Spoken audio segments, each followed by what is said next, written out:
अस्सलामुअलैकुम, आप देख रहे हैं समा। मैं हूं रमीज अहमद। मैं हूं महक असलाम। बुलेटिन में खुशामदीद। आगाज करेंगे बड़ी खबर से। कराची की इंसदाद दहशतगर्दी अदालत ने 8 साल बाद सानह बल्दिया फैक्ट्री केस का फैसला सुना दिया है। अदालत ने वाक़े के मरकजी मुलजिम रहमान उर्फ भोला और जुबैर चरिया को सजाए मौत का हुक्म दे दिया। फैसले से साबित हो गया कि सानह बल्दिया फैक्ट्री हादसा नहीं बल्कि दहशत गर्दी था। तस्दीक हो गई कि आग लगी नहीं थी बल्कि लगाई गई थी।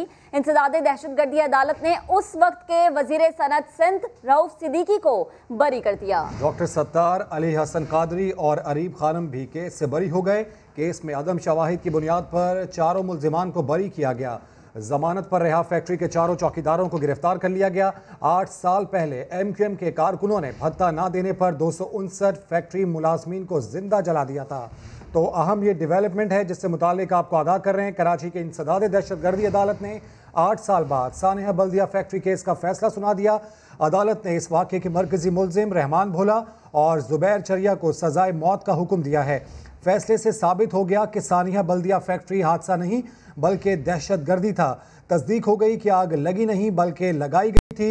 इंसदाद दहशत गर्दी अदालत ने उस वक्त के वजीर सनत और सिंध रऊफ सिद्दीकी को बरी कर दिया है। डॉक्टर सत्तार, अली हसन कादरी और अरीब खानम भी केस से बरी हो गए हैं। केस में अदम शवाहिद की बुनियाद पर चारों मुल्जिमान को बरी कर दिया गया है।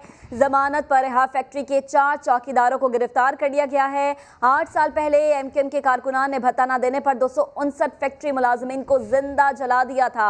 अब से कुछ देर पहले जब रऊफ सिद्दीकी गुफ्तगू कर रहे थे तो उन्होंने ये कहा कि मैंने उस वक्त रज़ाकाराना तौर पर इस्तीफा दिया और कार्रवाई में शामिल हुआ। इसी पर बात करेंगे। सेंट्रल जेल के बाहर मौजूद है chief crime reporter Ahmad Rahman Khan. Ahmad, बताइएगा।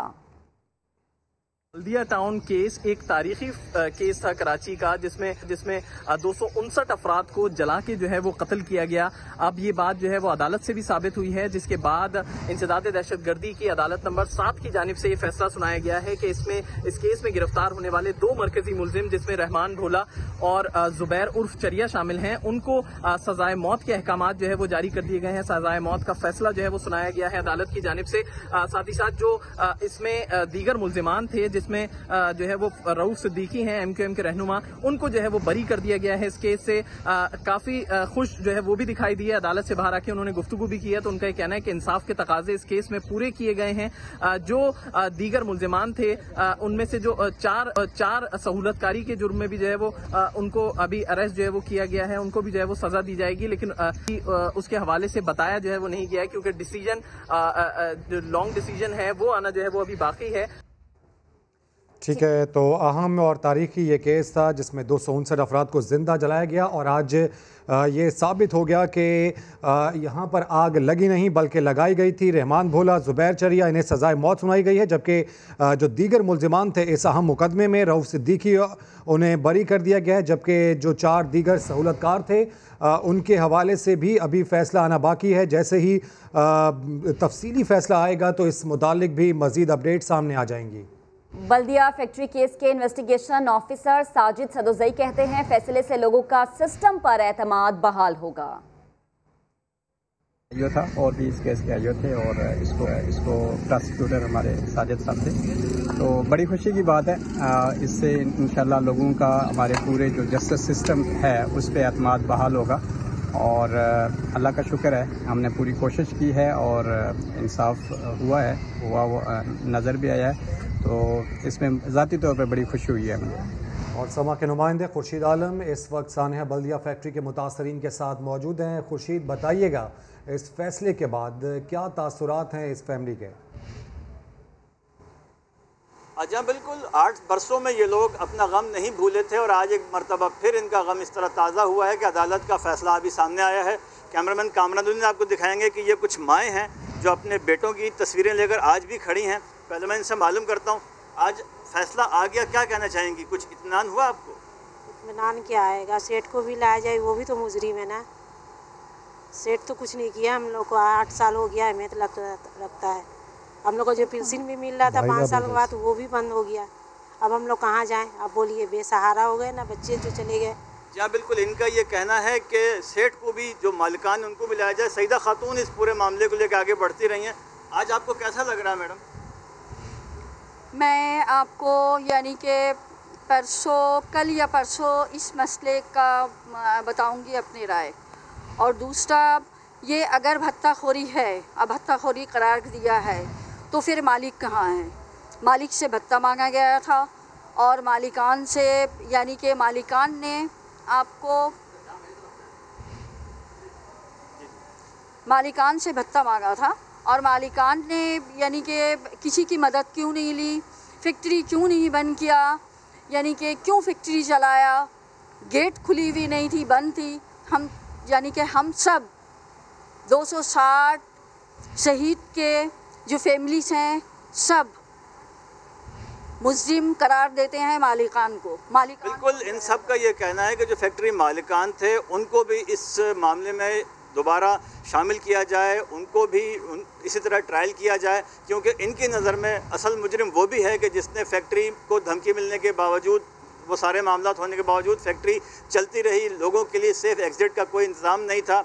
और एक मरतबा फिर यहाँ पर बहुत सारी जो फैमिलीज़ थी उनसे हमारी बात हुई है, उन सब का यही कहना था कि वो एक दिन भी इस वाक़े को नहीं भूल सके थे। और सबसे अहम तरीन बात यह कि इनका गम फिर भी ताज़ा है और इनका यही कहना है कि वो इस पे तफसील से रोशनी डालेंगे तफसीली फ़ैसला आने के बाद। जी अच्छा खुर्शीद, जैसे कि वो सेठ यानी मालिकान की बात करें, भाईला ब्रदर्स की बात करें, चले हमारे साथ जब फैसल होंगे इससे मुतालिक हम उनसे ज़रूर पूछेंगे।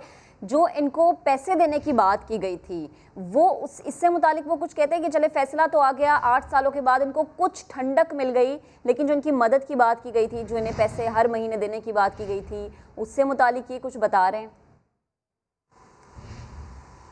देखें, पैसे और मुआवजे तो मिले थे, लेकिन जो EOBI की पेंशन का मामला था और वो बहुत सारे ऐसे मामला थे कि जिसके इंतज़ार में बहुत सी माएँ और बहुत से बाप मर गए, उनको वो वाला मुआवजा अब तक नहीं मिला। सईदा खातून, इस बारे में बताएं कि क्या कहना चाहेंगे आप?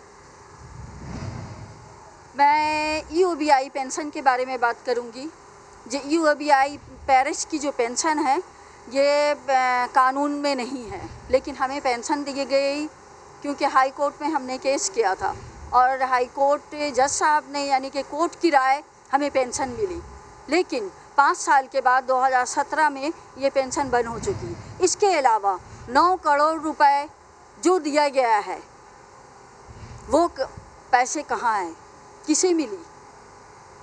ये वो बहुत सारे मामलात हैं कि जिस हवाले से इन लोगों का ये शिकवा है कि EOBI की जो अदायगी है वो नहीं हो रही, क्योंकि उस हवाले से ख़ुद आरिफ अलवी भी ये वादा करके गए थे आज से 4 साल पहले कि वो उनकी हुकूमत अगर आएगी तो वो ये सारे मामलात उनके लिए हल करवाएंगे। तो इनको उस हवाले से सदर पाकिस्तान के उस वादे का भी इंतज़ार है कि जो उन्होंने बतौर रुकन कौमी असम्बली उस वक्त किया था। जी ठीक, हमारे साथ मौजूद थे खुर्शीद और बात कर रहे थे वो, और जो तासुरात थे वो हमारे साथ शेयर कर रहे थे। बेहद शुक्रिया आपका। फिरदौस शमीम नकवी साहब PTI के रहनुमा हमें ज्वाइन कर चुके हैं, उनसे बात करते हैं। फिरदौस साहब बताइएगा, इंतहाई अहम और तारीखी फ़ैसला है जो कि आज अदालत की जानिब से सुना दिया गया है, क्या तासुरात हैं आपके? सर अहम तो आप कह सकते हैं, तारीखी पता नहीं किस बुनियाद पे आप कह रहे हैं। इससे कि कोई यूनिक बात नहीं है। इतने बड़े जुर्म के अंदर 2 आदमियों को सजाए मौत हो जाए, 2-3 लोगों को और सजाएं हो जाएं, जबकि इसके पीछे जो हाथ थे वो तो अभी भी बेनकाब नहीं। ये बात हम्माद सिद्दीकी के से बहुत ऊपर तक गई है। ये तो लंदन की जायदादें बनाने के लिए पैसे खर्चे गए हैं। ये यहाँ किसने रुकवा दी इस जगह तक? ये कोई आपके ख्याल से यहाँ रुकना चाहिए था? मैं तो समझता हूँ कि प्रोसिक्यूशन ने बहुत ही खराब केस पेश किया और इसके अंदर कोई अदालत ने ये तक नहीं कहा कि जिन सरकारी लोगों ने पुष्ट मनाई की है इन क्रिमिनल्स के, उनको किसको सजा हुई और 12 साल क्यों लगे इसको। इसके ऊपर कोई बात नहीं की अदालत ने अपने फैसले में कि 12 साल तक इन खानदानों को इंतजार करना पड़ा। 12 साल तक उस बिजनेसमैन को, एक जिसको टॉर्चर किया गया, जिसके खानदान को टॉर्चर किया गया, जिसका कारोबार तबाह हो गया, उसको क्या कोई मिली सेटिस्फेक्शन इस फैसले से भाई इसके कि उस पे से इल्जाम हट गया?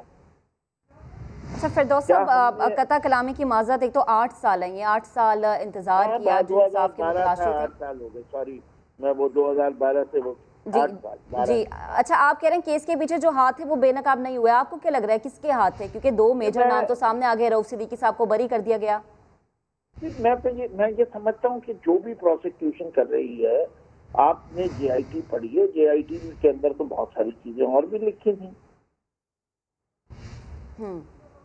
तो अब मैं पूरी JIT तो आपके इस पे नहीं खोल के आपको कर सकता, लेकिन आपके ख्याल से क्या इस कवर अप के अंदर जब आग लगी थी और फौरन उसके ऊपर इल्जाम आया था और उस आदमी को ऊपर प्रेशर डल रहा था कि तुम्हें हम बचा देंगे, तुम इससे पैसे दे दो, उसने पैसे पहुंचाए, उसने सब कुछ किया, उसने बयान भी दिया कि जी मुझे मेरे किस किस से राब्ता हुआ, तो ये बगैर किसी सरकारी प्रेशर के, बगैर किसी पुलिस वाले की इन्वॉल्वमेंट के, बगैर उसके ऊपर प्रेशर हुए वो खुद खौफजदा हुआ जाए। बिल्कुल फिरदौस साहब, जैसे कि आप भी कह रहे हैं कि प्रोसिक्यूशन ने काफ़ी ख़राब किया इस केस को, और हमने देखा कि एक नहीं बल्कि एक से ज़ायद बार JIT इसमें बनाई गई। जिन किरदारों के हवाले से आप जिक्र कर रहे हैं उसमें हम देखते हैं कि आपके इत्तेहादी भी हैं वो, तो आप क्या समझते हैं जो प्रेशर दिया गया वो फिर किन की तरफ से दिया गया?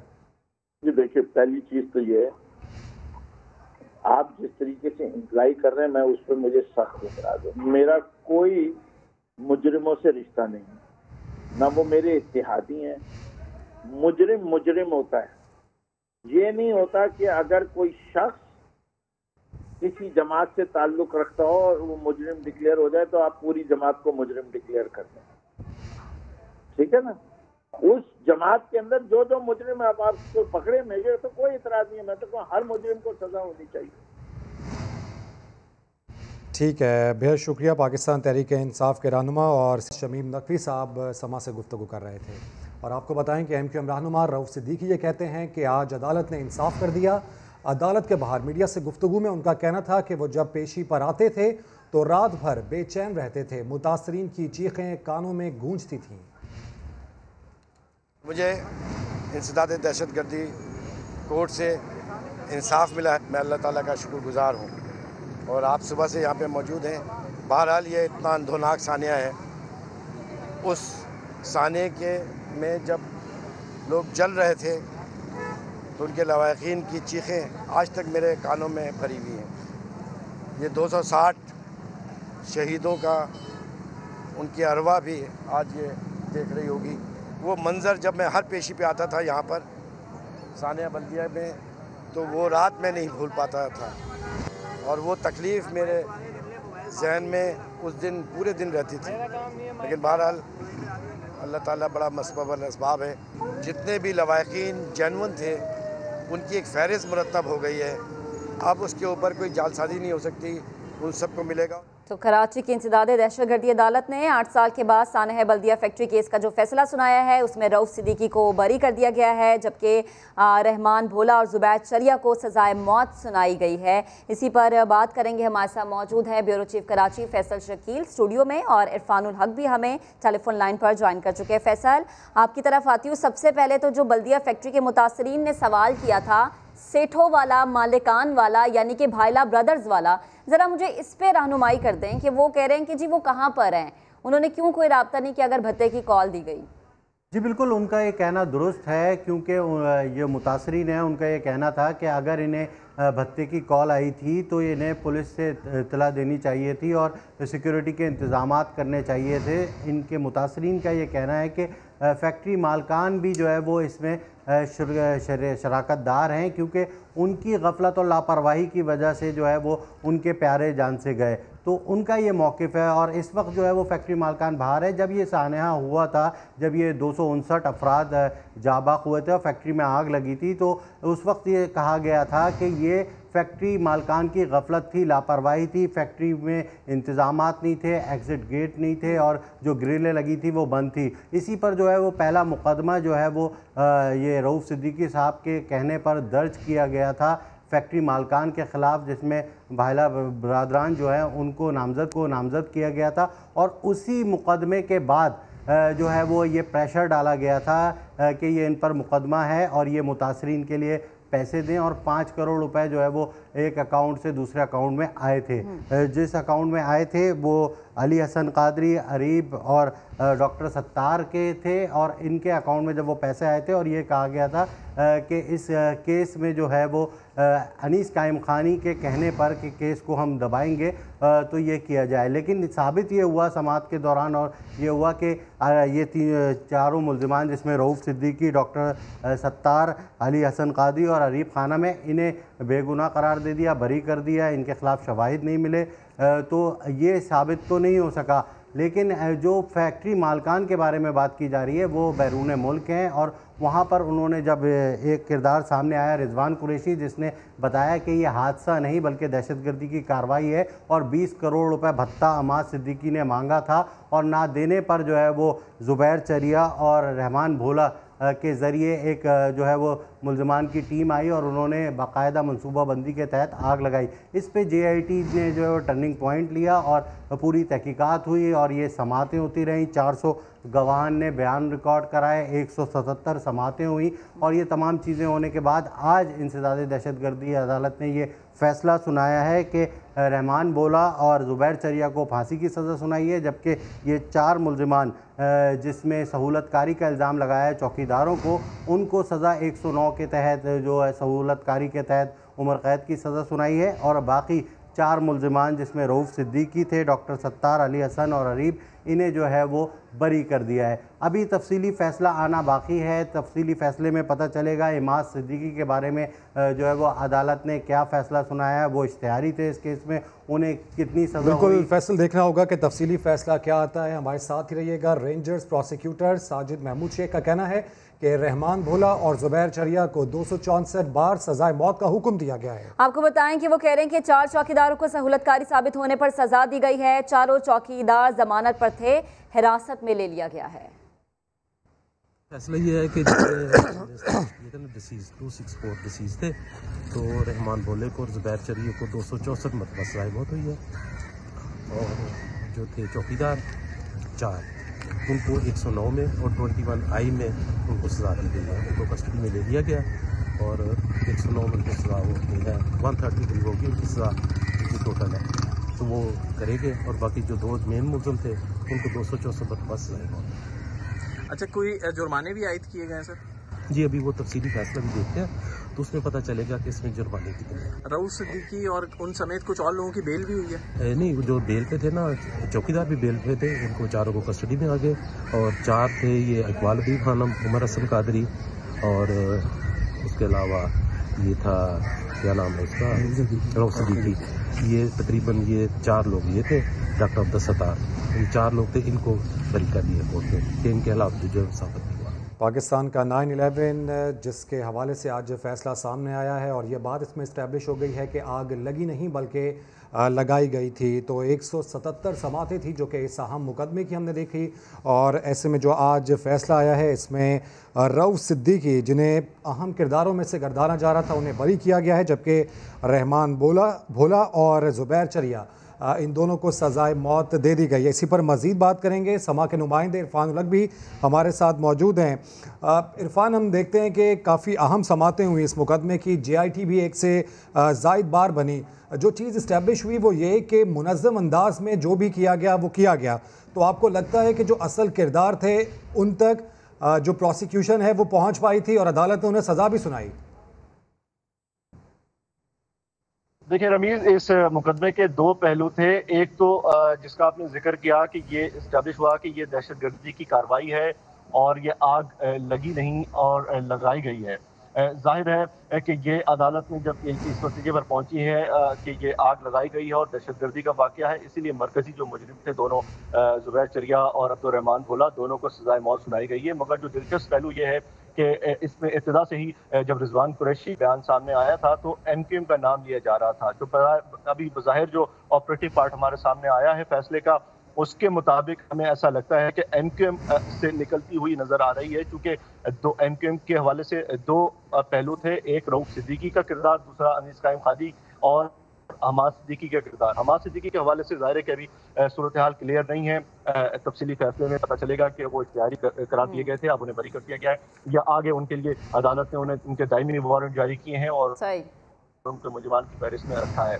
ताहम रऊफ़ सिद्दीकी को बरी करने का मतलब यह है कि का कोई किरदार सामने अभी तक साबित नहीं हो ठीक। सका है। इरफान, आप साथ रहिएगा, आपकी जानिब दोबारा आएंगे। फारूक सत्तार साहब सीनियर सियासतदान हमें ज्वाइन कर चुके हैं, उन्हें शामिल गुफ्तगू करते हैं। फारूक साहब, आपका शुक्रिया। 8 साल के बाद हमने देखा कि फैसला आता है जिसमें जुबैर शरिया और रहमान भोला को सजाए मौत दी जाती है और रऊफ सिद्दीकी को बरी कर दिया जाता है। मैं भी इस यकीन के साथ के इस मुकदमे में इंसाफ के तमाम तकाजे पूरे किए गए होंगे। 170 तफसीली जो समातें हुई मुकदमे में और तमाम ठोस सबूत और शवाहिद की रोशनी में 2 अफराद को जो MKM के कारकुनान रहे उन्हें सजाए मौत दी गई और जो बाकी 4 थे सहूलतकार उन्हें भी सजा दी गई। तो मैं इस यकीन के साथ इत्मीनान का इजहार करता हूँ कि ये सब कुछ इंसाफ के तकाज़ों को पूरा करके और ठोस सबूत व शवाहिद की रोशनी में हुआ है।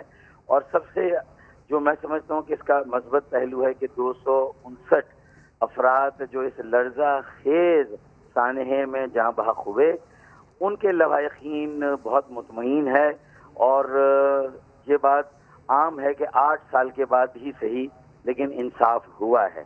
तो मैं भी इस बात को इसी हद तक रखता हूँ, मैं इसमें कोई इफ्स एंड बट्स नहीं डालना चाहता कि पाकिस्तान के जो अदालती निज़ाम में इन्वेस्टिगेशन, प्रोसिक्यूशन और फिर जो बाकी अदालती जो मामलात है उसमें क्या कमी बेशी होती है। तो मुझे उम्मीद है कि ये सारी चीज़ों को ओवरकम करके, क्योंकि इंसानी जानों का मसला है, 259 कीमती इंसानी जानें कत्ल अमद के जरिए से। बिल्कुल फारूक साहब, 259 जानों के अलावा अगर हम ये कहें कि 259 घर थे, 259 चूल्हे थे, जब हमने देखा कि ये आग लगी थी तो उस वक्त क्या कोहराम बरपा था। बेहद शुक्रिया, आप समा से गुफ्तगू कर रहे थे। इस मुतालिक आपको मजीद भी अपडेट करेंगे, शामिल करेंगे। एक ब्रेक, हमारे साथ रहिएगा। Welcome back. कराची की बल्दिया टाउन फैक्ट्री के चौकीदार का ये कहना है कि आग लगने का जिम्मेदार उसी फैक्ट्री का मुलाजिम जुबैर था। जुबैर का ताल्लुक न सिर्फ MQM से था बल्कि वो फैक्ट्री की ताकतवर शख्सियत समझा जाता था।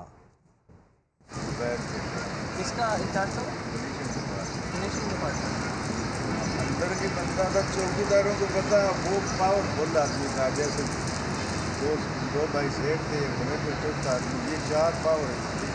आपको क्या पता चौकीदारों को भाई ये अंदर क्या करने जा रहा हूँ? मैं क्या बता रहा हूँ, चौकी पावर वो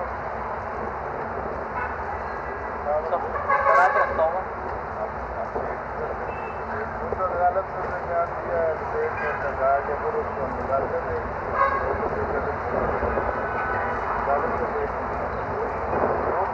पहले वाली पहले दोनों भाई इकट्ठे आते थे एक गाड़ी में, फिर अलग अलग आते थे और एक दिन एक गाड़ी में है ना ये सामने वाला फ्लोर ये नहीं चला, इसमें कपड़ा बैठ लगा रहता खड़ा, ऊपर वाला खुल जाता था और ये जान इसके साथ ये टैंक का टैंक नहीं चला, गोदाम चला, नीचे अंदर करो नहीं चला।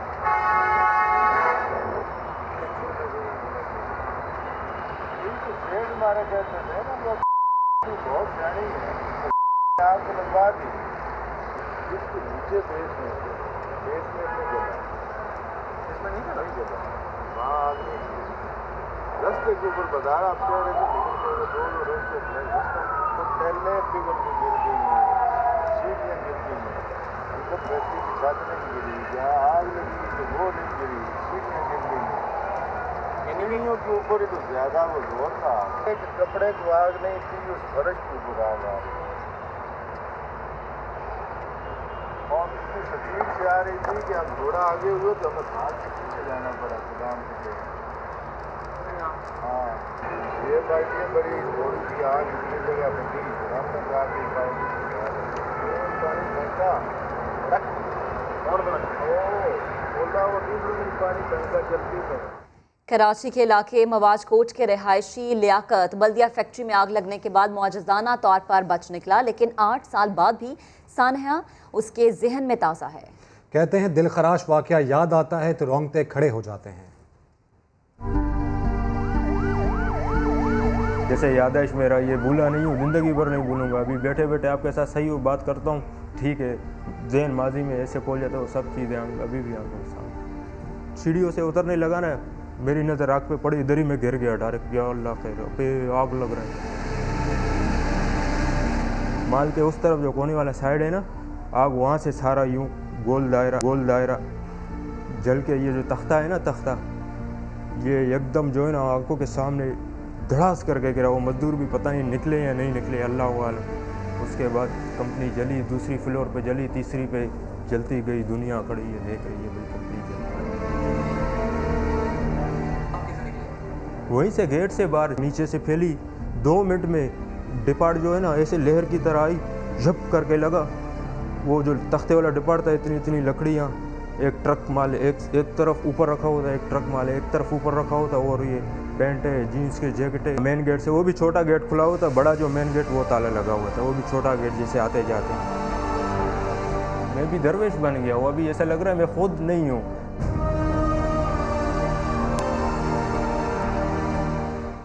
सानहा बल्दिया मुतासरीन कहते हैं आज भी वो दिन याद करते हैं तो कांप उठते हैं। सानहे में बच जाने वालों से मिलवा रहे हैं हमें समा के नुमाइंदे शाहनवाज अली कादरी।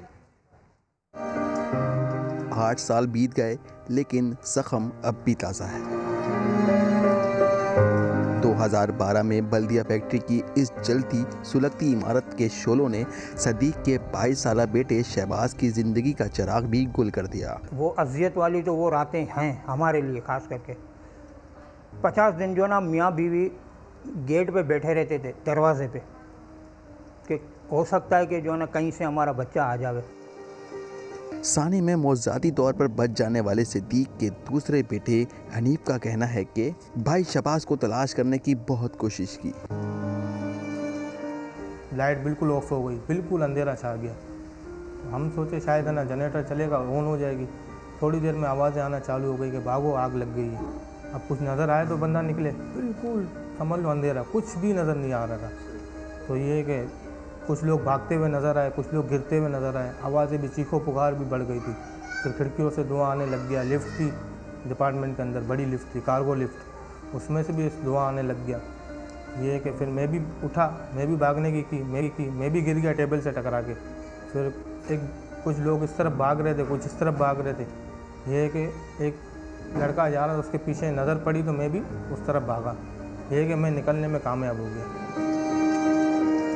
सदीक का दामाद जमील भी और कुछ लोगों की जान तो बचाने में कामयाब हुआ, लेकिन फैक्ट्री में लगी आग ने इसको जिंदगी भर के लिए मासूर कर दिया। एग्जॉस्ट फैन के पास पहुंचे और उसको जाली उसके तोड़ी। रस्से से दोस्तों को निकालने के बाद वही रस्सा पकड़ के उतरने लगा, एकदम बेहोश हो गया, आंखों में अंधेरा आया। वो बिल्कुल स्ट्रेट गिरा था तो ये दोनों पाँव की रगें बिल्कुल जाम हो गई थी। तो इससे थोड़ा चलने में मसला हो गया। और जिस दोनों की वजह से मेरी अभी ये कंडीशन है ना, बात कर पा रहा हूँ। और सांस का मसला था मेरे को, उससे हार्ट प्रॉब्लम भी हो गया। सानहा बल्दिया के मुतासिरीन ये वाहिद ख़ानदान नहीं, बल्कि इन जैसे दर्जनों ख़ानदान की कहानियाँ भी मुख्तलिफ नहीं। कैमरामैन इमरान शाहिद के साथ शाहनवाज अली कादरी, समा, कराची। इसी पर बात करेंगे। फैसल शकील हमारे साथ स्टूडियोज़ में मौजूद है। फैसल, जैसा कि हमने देखा कि फिरदौस शमीम नकवी भी जब हमसे गुफ्तगू कर रहे थे तो वो कहते हैं कि ये जो चीज़ है ये सिर्फ हम्माद सिद्दीकी तक रुकी भी नहीं है, ये एक आगे की भी चीज़ है। तो अदालत की जानिब से जो फैसला आया उसमें सिर्फ 2 लोगों के नाम है। तो क्या वो 20 करोड़ जो भत्ता मांगा जा रहा था वो सिर्फ वो दो लोगों ने लेना था? उनके पीछे कोई नहीं था जिन्होंने इंस्ट्रक्शंस दी, जिन्होंने कहा कि आप जाके ये काम करें?